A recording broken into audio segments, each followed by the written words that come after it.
Lorsque vous comprenez vraiment les zones supply et les zones de demand, alors vous êtes en mesure de trader comme les plus grands acteurs de ce marché, c'est-à-dire la smart money. Et vous savez exactement quand est-ce qu'il faut rentrer sur les marchés et quand est-ce qu'il faut sortir, afin de maximiser vos profits et de minimiser votre risque. Mais pour maîtriser les zones supply et les zones de demand, il faut comprendre ces 5 piliers essentiels que je vais vous présenter dans cette vidéo. Le premier va être qu'est-ce qu'une zone supply et qu'est-ce qu'une zone de demand. Puis comment les identifier et comment les dessiner sur vos graphiques. Pour ensuite savoir où rentrer et où sortir sur ces différentes zones. Et pouvoir déterminer quelles sont les zones de haute qualité et les zones de basse qualité. Et en fin de vidéo, les 3 conditions clés qui font que votre zone fonctionnera ou non. Cette vidéo est très importante, donc regardez-la bien en entier, restez focus et prenez des notes.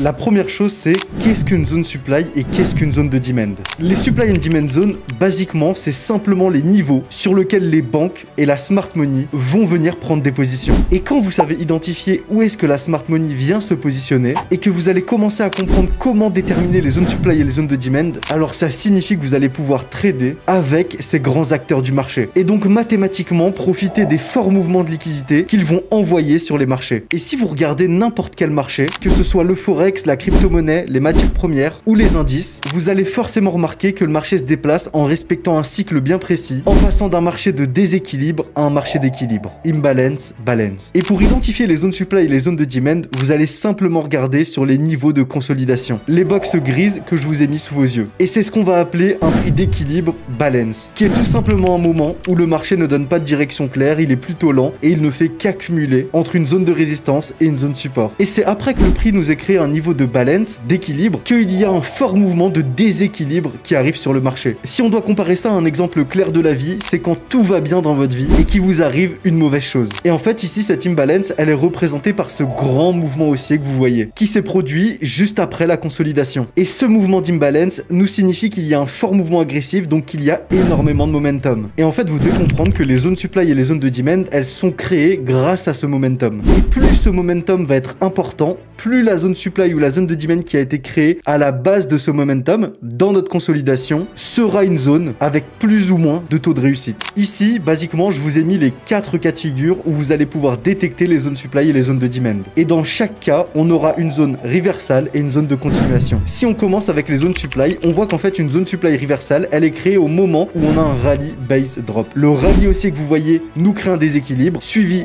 d'une balance, un prix d'équilibre, une consolidation, la base, puis d'un nouveau drop. Et c'est à ce moment-là que notre consolidation, avant ce drop, ce mouvement agressif baissier, devient une zone supply reversal. Une zone supply de continuation, c'est lorsqu'on vient d'une tendance baissière, qu'on fait un fort mouvement baissier, donc un drop, ensuite une base, une consolidation, suivi d'un nouveau drop, votre consolidation devient une zone supply. Et pour les zones de demand, c'est exactement la même chose, mais à l'inverse. Une zone de demand reversal nous crée un fort mouvement baissier, un drop, suivi d'une consolidation, la base, suivi d'un nouveau rallye haussier, drop, base, rallye. Et une zone de demand de continuation, c'est un mouvement haussier, un rallye, suivi d'une consolidation, suivi d'un nouveau rallye, rallye, base, rallye. Et à chaque fois, dans ces mouvements, vous le voyez, on passe d'un prix d'équilibre à un prix de déséquilibre. Et c'est à chaque fois sur ces niveaux de consolidation que vous allez avoir la création d'une zone supply ou d'une zone de demand. Et que vous allez simplement attendre que le prix vienne combler les ordres restants en récupérant ce niveau avant de continuer dans le sens de votre zone. Maintenant, l'un des points les plus importants, c'est une fois que vous avez identifié votre zone, comment est-ce que vous allez rentrer dans celle-ci? En réalité, ici, dans tous les cas de figure, vous allez simplement attendre que le prix vienne récupérer votre niveau de supply et votre zone de demand pour rentrer en position. Si vous aviez analysé votre zone supply ou votre zone de demand en haute time frame, c'est-à-dire en 1 heure, 4 heures ou même M30 en 30 minutes, vous allez descendre en 5 minutes ou 10 minutes ou 15 minutes au moment où on récupère votre zone supply ou votre zone de demand pour ensuite rentrer en position. Et c'est ce qui vous permettra d'affiner votre point d'entrée. Ici, par exemple, sur l'exemple de gauche, on a un drop, une consolidation de notre base, suivi d'un nouveau drop. On a créé une zone de continuation, zone supply.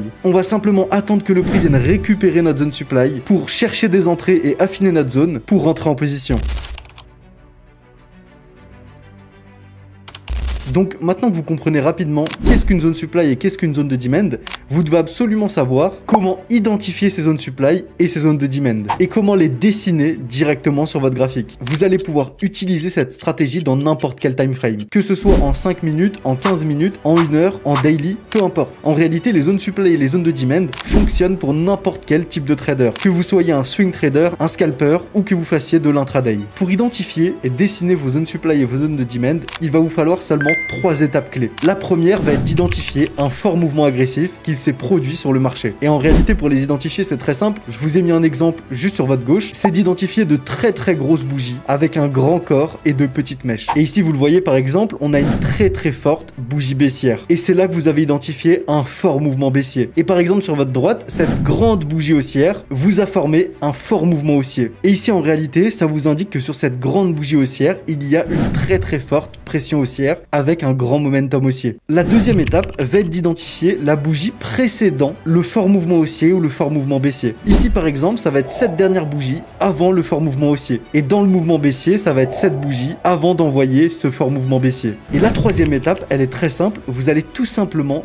dessiner une box. C'est-à-dire que vous allez aller sur TradingView, prendre l'outil rectangle et venir tracer une zone en extension de la bougie avant le fort mouvement haussier ou le fort mouvement baissier. Et s'il y a des gens qui se demandent est-ce qu'on doit prendre en compte les mèches lors de cette box, ma réponse c'est oui. Parce que vous allez le voir, en réalité, les mèches sont des niveaux qui sont souvent récupérés et qui sont très utiles pour rentrer en position. Surtout pour affiner votre entrée. Et pour avoir un stop loss qui va être protégé au-dessus ou en dessous de la dernière mèche de la bougie. Donc vous allez tracer cette box du point le plus haut de la bougie au point le plus bas de cette même bougie avant la création de ce fort mouvement baissier par exemple. Et c'est simplement en faisant ces 3 étapes que vous allez avoir la création de votre zone supply et que vous allez l'avoir affichée sur votre graphique. Et c'est exactement les mêmes 3 étapes que vous allez répéter pour trouver vos zones de demand. On vient tracer une box du point haut au point bas de cette bougie avant d'envoyer ce fort mouvement haussier. Et c'est là qu'on aura la création de notre zone de demand. Maintenant, la seule chose que vous allez attendre, c'est que le prix vienne récupérer votre zone supply ou votre zone de demand pour ensuite venir rentrer en position. Dans une zone supply, vous allez chercher des ventes et dans une zone de demand, vous allez chercher des achats. Maintenant, en réalité, il faut prendre en compte que des fois, ces zones, elles vont être toutes petites parce que vous allez avoir une bougie précédant le mouvement agressif qui peut être une bougie qui sera très petite. En réalité, ça n'a pas d'importance parce que tant que vous suivez ces 3 étapes pour tracer vos zones de demand et vos zones supply, vous allez mathématiquement trouver des zones qui seront pertinentes. Mais la chose qui compte le plus, c'est surtout de trouver des mouvements le plus agressifs possible. Parce que plus votre mouvement sera agressif, plus votre zone aura du momentum et vous permettra d'avoir une entrée très précise pour profiter d'un fort mouvement agressif baissier ou haussier. Maintenant, on se rend directement sur les graphiques pour trouver des zones supply et des zones de demand et appliquer les 3 étapes que je vous ai expliquées juste avant. Première étape, on repère un fort mouvement agressif haussier. Ici, vous en avez un sous vos yeux. On vient simplement tracer une zone en extension de la bougie précédant le début de ce fort mouvement agressif. Ici, on a la création d'une zone de demand. Juste en haut, vous le voyez, on a un fort mouvement agressif baissier qui vient se dessiner. On répète la même étape. On prend la bougie en traçant une box en extension de celle-ci qui a précédé le début du fort mouvement agressif baissier. Et c'est à ce niveau-là que vous allez avoir la création d'une zone supply. Et maintenant, vous allez simplement attendre que le prix vienne récupérer votre zone de demand ou votre zone supply. Et dans ce cas précis où vous avez identifié 2 zones, vous allez même pouvoir prendre les profits, par exemple de votre zone de demand, au moment où on rentre dans votre zone supply. Et vous le voyez, le prix vient parfaitement récupérer la zone de demand. On prend un achat sur ce niveau. Il fonce ensuite récupérer notre zone supply. Et vous le voyez, la réaction est instantanée. Au moment où on rentre dans la zone supply, le prix nous fait une consolidation à l'intérieur de celle-ci, des bougies de réjection, pour ensuite nous envoyer un fort mouvement baissier. Et cette stratégie, on peut l'appliquer encore et encore. Au moment où le prix est sorti de notre zone supply, en faisant un fort mouvement agressif baissier, avec, vous le voyez, de très grandes bougies baissières, le prix a laissé derrière lui une zone supply. On vient trouver la bougie qui précède ce mouvement baissier pour venir tracer une zone supply en extension de cette bougie. Et si vous regardez à la fin de ce mouvement baissier, on a créé un nouveau mouvement haussier. On applique la stratégie encore et encore en respectant simplement les 3 étapes que je vous ai présentées précédemment. Et vous le voyez, ça vous permet vraiment de capturer des zones qui sont très pertinentes en ayant simplement appliqué 3 principes très simples. Maintenant, bien sûr, vous allez le voir, dans cette vidéo, je vais vous expliquer comment déterminer quelles zones vont avoir le plus d'importance et vont vous permettre de capturer les meilleures positions et celles qu'il va falloir éviter. Parce que bien sûr, ça ne fonctionne pas à 100%. Mais toutes ces astuces, je vais vous les donner dans cette vidéo. Après ça, il n'y a pas de secret. Il faudra vous entraîner encore et encore sur les graphiques afin que vous puissiez déterminer vous-même celle qui fonctionne le mieux dans votre stratégie. Maintenant, on va faire un petit test si vous avez bien suivi la vidéo. Sur le graphique que vous voyez sous vos yeux, dites-moi quel setup de zone de demand ou de zone supply vous voyez. Je vous laisse 5 secondes, mettez-le moi dans les commentaires. 5, 4, 3, 2, 1... Ok, la réponse ici c'était, ici vous le voyez encore une fois dans ce mouvement agressif haussier, on est dans un cas d'une création d'une zone de demand de continuation parce qu'on a fait un rallye, base rallye. Et en réalité, les zones supply et les zones de demand, vous allez pouvoir les trouver en les mettant en adéquation avec la market structure. Ici dans une tendance haussière, on trouve un setup de continuation de zone de demand et ici la deuxième étape c'est de trouver la bougie avant d'envoyer ce fort mouvement haussier. Et je vais vous donner une astuce qui va vous servir pour trouver des points d'entrée pertinents dans vos zones de demand et vos zones supply. Vous le savez, une zone de demand et une zone supply, c'est une accumulation avant un mouvement agressif. Une accumulation, si vous allez en haut de time frame, est toujours représentée par une bougie qu'on appelle un doji, avec un petit corps et de grandes mèches. Donc pour affiner votre entrée très simplement dans une zone de demand ou une zone supply, vous allez toujours choisir en bougie pivot une bougie en forme de doji. Comme ça, vous trouvez le niveau avec le plus de volume à l'intérieur de votre zone supply ou votre zone de demand. Et c'est ça qui vous permettra de capturer des entrées très précises avec des réactions chirurgicales à l'intérieur de vos zones supply ou de demand. Juste avant de vous expliquer comment trouver les zones avec la meilleure qualité, c'est-à-dire celles qui vont vous donner les meilleures performances, j'espère que tu t'es bien abonné et que tu as bien liké la vidéo. Et pour tous ceux qui veulent passer à l'étape supérieure dans leur apprentissage, j'ai créé un groupe communautaire depuis déjà plus de 3 ans qui regroupe plus de 23 000 traders, dans lequel je vous explique au quotidien toutes mes stratégies, mes analyses et mes prises de position, avec en plus des live coaching 2 à 3 fois par semaine. Et tout ça totalement gratuitement sur le lien qui est dans la description. Alors je t'invite à faire ta demande pour le rejoindre. On passe à la suite. Et en fait, la vraie clé du succès dans cette stratégie va être de trader les zones de haute qualité et d'éviter les zones de basse qualité qui vont potentiellement réduire votre taux de réussite. Parce qu'avec cette stratégie, ce qu'on va chercher, c'est vraiment des entrées sniper. Il y a beaucoup de personnes qui croient qu'en réalité, être un trader rentable, c'est rester devant les graphiques toute la journée. Alors qu'en fait, c'est tout l'inverse. Il faut simplement attendre patiemment que le marché nous crée des setups suivant notre plan et trouver les configurations parfaites qu'on appelle A++ ou alors des golden setups ou des setups 5 étoiles, c'est-à-dire qui cochent toutes vos confirmations. Plus simplement, vous allez toujours chercher à vous positionner sur des zones de haute qualité où le momentum est le plus important pour maximiser votre rentabilité. Donc ici, comme je vous l'ai expliqué précédemment, plus vous avez de momentum, plus votre zone est de qualité. Donc quand vous allez déterminer la qualité d'une zone, vous allez regarder tout simplement le price action et la taille des bougies qui a créé cette zone de demand. Dans cet exemple sur votre gauche, vous avez l'exemple A et sur votre droite, l'exemple B, avec dans les deux cas une zone de demand qui a été créée. Maintenant, je vous invite à mettre dans les commentaires, pour vous,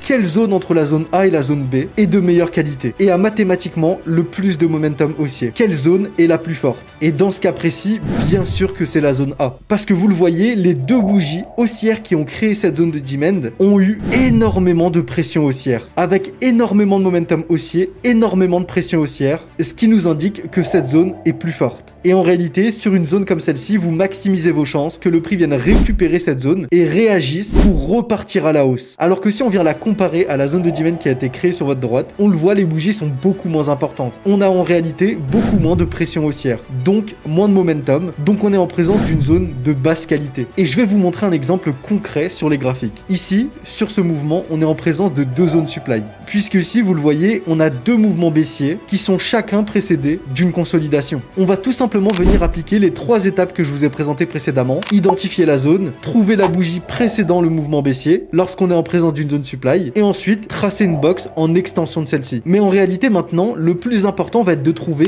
quelle zone est de haute qualité et quelle zone est de basse qualité. En fait, c'est simplement en appliquant ce que je vous ai présenté précédemment, en regardant le momentum qui s'est déversé et l'agressivité du mouvement qui a permis de créer cette zone. Et vous le voyez, la zone supérieure a été créée avec très peu de momentum, puisque son mouvement baissier a nécessité quasiment 4, 5, 6 bougies. Alors que le même mouvement baissier sur la zone inférieure a été créé avec seulement 2 bougies baissières. Ici, vous avez la confirmation que la zone qui a le plus de chances de rejeter le prix est la première zone, puisque c'est celle qui a le plus de momentum baissier. Et c'est là que vous savez que vous êtes en présence d'une zone de haute qualité. Et c'est exactement pareil dans ce mouvement haussier, vous le voyez, on a 2 zones de demand qui ont été créées, puisqu'à chaque fois, on a un rallye, une base et un rallye. Et en fait, c'est pas toujours la zone la plus basse qui va être récupérée. C'est vraiment en respectant les règles que je vous ai présentées par rapport au momentum dans cette vidéo que vous allez pouvoir trouver les zones qui ont le plus de chances de rejeter. Puisqu'ici, vous le voyez, la zone la plus basse a nécessité quasiment 6, 7, 8 bougies pour créer son mouvement agressif haussier. Alors que la zone la plus haute a nécessité seulement 4, 5 bougies pour créer ce fort mouvement agressif haussier. Et donc mathématiquement, c'est celle qui a le plus de momentum haussier, le plus de pression acheteuse, qui sera notre zone de haute qualité. Et c'est donc sur cette zone que vous allez chercher des points d'entrée pour profiter justement de la réaction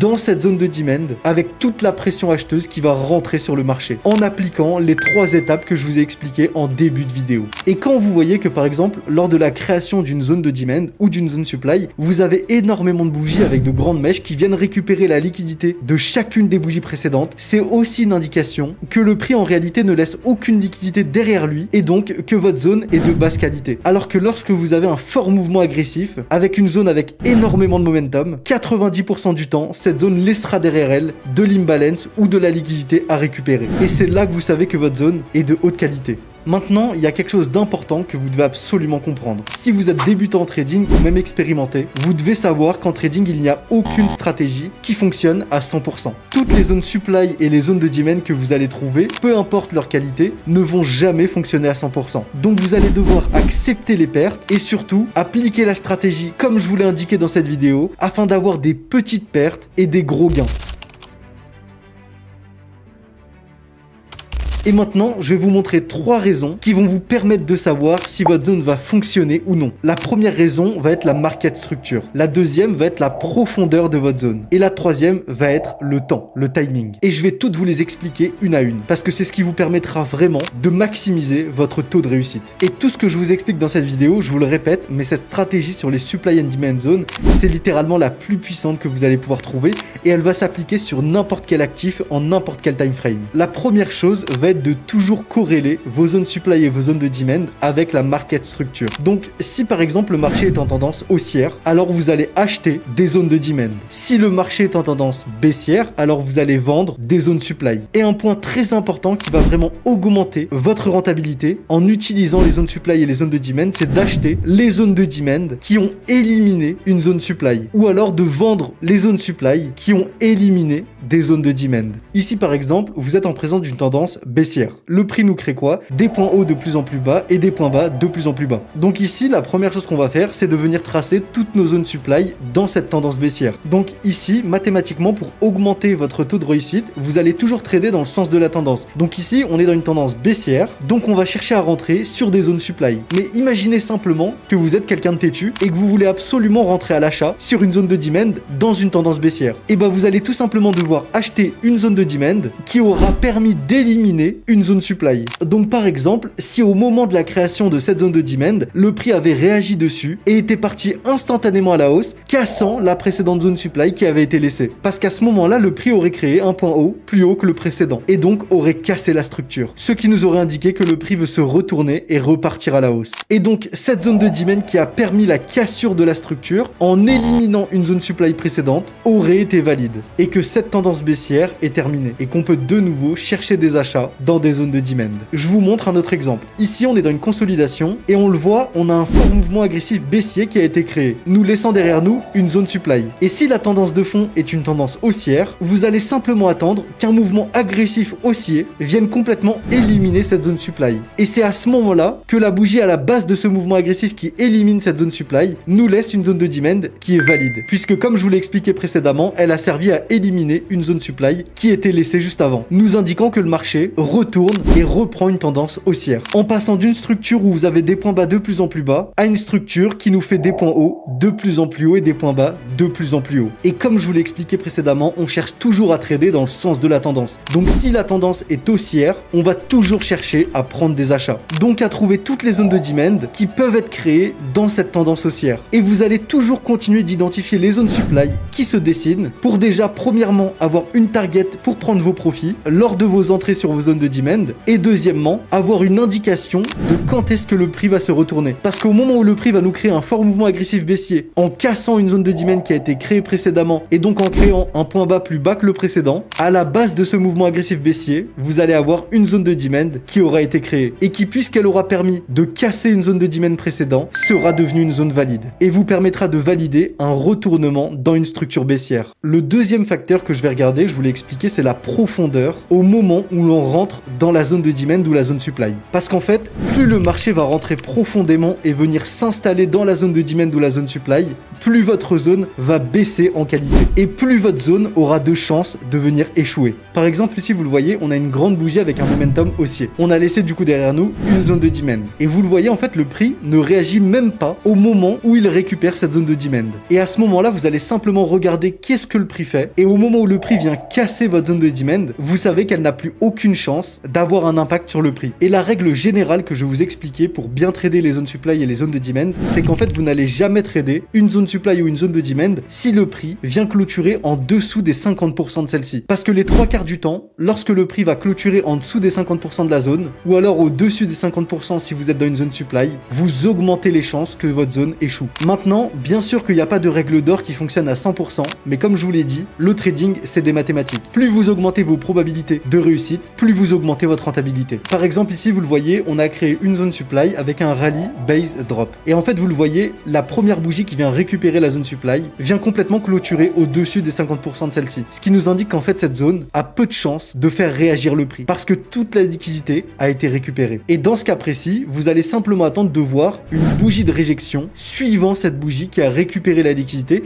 et clôturé au-dessus des 50% de la zone. Et c'est cette prochaine bougie de réjection qui pourra vous dire ou non si cette zone va avoir un impact sur le prix dans le sens de votre analyse. Et c'est pour ça que vous ne devez jamais anticiper une entrée dans une zone supply et toujours venir attendre des bougies de réjection à l'intérieur de celle-ci, en prenant bien en compte le momentum de la zone dans laquelle vous êtes en train de trader. Et le troisième et dernier critère va être le temps. Plus le marché va venir consolider à l'intérieur de votre zone supply ou de votre zone de demand, plus vous augmentez vos chances que votre zone échoue. Et pour déterminer ça, la manière la plus simple va être tout simplement de regarder les bougies. Quand vous tradez une stratégie supply and demand zone, vous allez attendre des réactions sniper, des réactions directes à l'intérieur de nos zones. Et en fait, plus le prix va venir créer de bougies à l'intérieur d'une zone supply ou d'une zone de demand, plus vous savez qu'en réalité, votre zone perd en puissance et donc a plus de chances de venir échouer. Et donc, vous allez plutôt chercher des réactions de l'ordre de 1, 2 à 3 bougies à l'intérieur de votre zone de demand, par exemple, pour venir prendre position. Et vous allez tout simplement éviter les zones où vous voyez que le prix vient consolider à l'intérieur de celle-ci. Parce qu'en réalité, les probabilités que cette zone fonctionne